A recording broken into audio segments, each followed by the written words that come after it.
సమయమందును అసమయమందును అవకాశం దొరికినప్పుడల్లా మోకాళ్ళు నయా స్తోత్రం 4 మాటలని మళ్ళీ లెగుస్తూ ఉండు. ఆటోమేటిక్గా కొద్ది రోజులకి నీ బాడీ అలా అలవాటు అయిపోయింది. మరి అపోస్తలులు అట్లా అలవాటు చేశారు. ఆకలి అవుతుంది, వాళ్ళేమో వంట చేయటం లేట్ అయింది.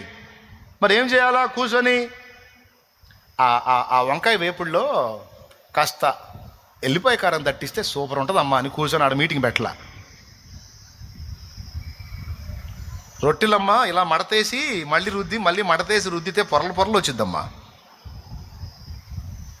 అని పొర్రొట్టెల గురించి మాట్లాడాలి అక్కడ పేతురు.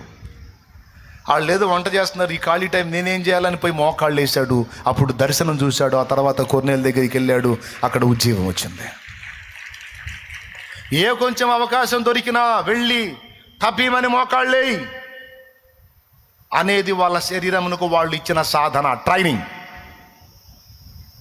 భక్త సింగ్ గారు నైట్ మోకాళ్ళు వేస్తే ఇక ఎప్పుడు లెగుస్తాడో తెలియదు ఆయన.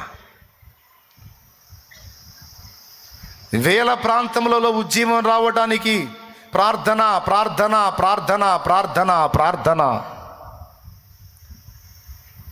ఆయన పక్కన శిష్యుడు పక్కేసుకున్నాడు, ఆయన కూడా పక్కేసుకున్నాడు, పండుకున్నాడు. ఆయన మోకాళ్ళు వేసాడు, మనవాడు కూడా మోకాళ్ళు వేసాడు. ఆయన ప్రార్థనలో ఉన్నాడు, మనవాడు పండుకున్నాడు, నిద్రపోయాడు. 12ంటికి లేచి చూశాడు, ఆయన మోకాళ్ళ మీద ఉన్నాడు, దేవునికి ప్రార్థన చేసుకుంటా ఉన్నాడు. 2ంటికి లేచి చూశాడు, ఆయన మోకాళ్ళ మీదే ఉన్నాడు. 4ంటికి లేచి చూశాడు, మోకాళ్ళ మీదే ఉన్నాడు.